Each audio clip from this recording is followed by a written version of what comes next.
Okay, so we're trying to get back in line with where we've been with Instagram. We kind of have a lot of projects going on, and so we got a little bit away from that. But we are back to our Kneebar Kimura connection.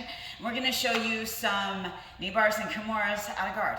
One of our favorite ways to create some action-reaction out of guard is to go for your classic hip bump sweep. Now I'm going to use that, and I'm going to connect it with the Kimura almost immediately. So what I'm going to do to clear his hands here, you see how his elbows are kind of tight inside my thighs? I'm not going to be able to do, I really don't want to do this because he's going to start coming in and scooping with his underhooks and maybe start looking for his pass here. And I can't get under to get it to the outside. So what I'm going to do is I'm going to grab his wrists. And when I grab his wrists, I'm going to pull him into me and raise my hips up just a little bit. Now I'm going to push him back.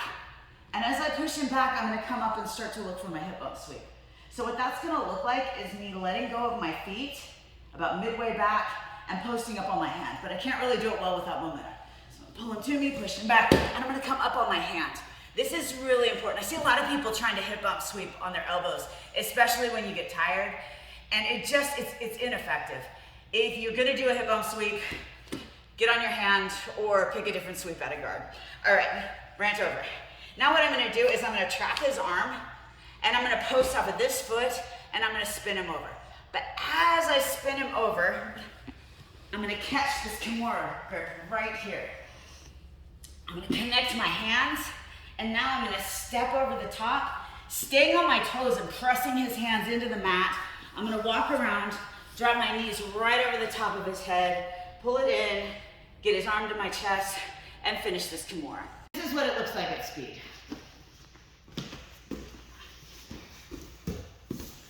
So if I want to take this for a knee bar, I'm going to set it up pretty much the same way. Grip the wrists, pop the hips, I'm pulling forward, pushing back, moving over. I'm going to take this Kimura control, but now instead of looking to finish my Kimura, maybe he's got this hand here blocking me, and I'm not going to be able to get up and around to be able to finish this. So what I'm going to do instead is I'm going to move my body forward, and I'm going to take my hook onto this leg. Now after I've got this leg, I can let go of the Kimura control. I'm gonna come in, scoop underneath. You can see my Vinny control is right here.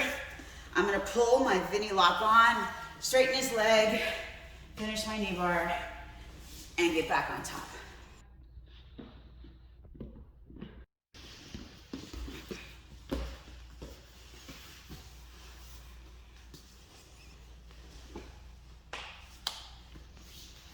Now the way that he can stop that whole move is by posting out when I look for my hip bump sweep. So I'm gonna set it up the same way. I'm gonna grab the wrists, pop the hips, throw it forward, push him back. And at this time as I come over, you can see how his hand is here, and I'm not gonna be able to push him over. He can move, he's mobile here. So what I'm gonna look to do is take this hand that I've posted on and take that to his wrist. And then I'm gonna grab my own wrist all at the same time. Now from here, I'm gonna take my angle in, roll it over, and get my Kimura. It works a little bit better when I do it at speed. So here's what that looks like.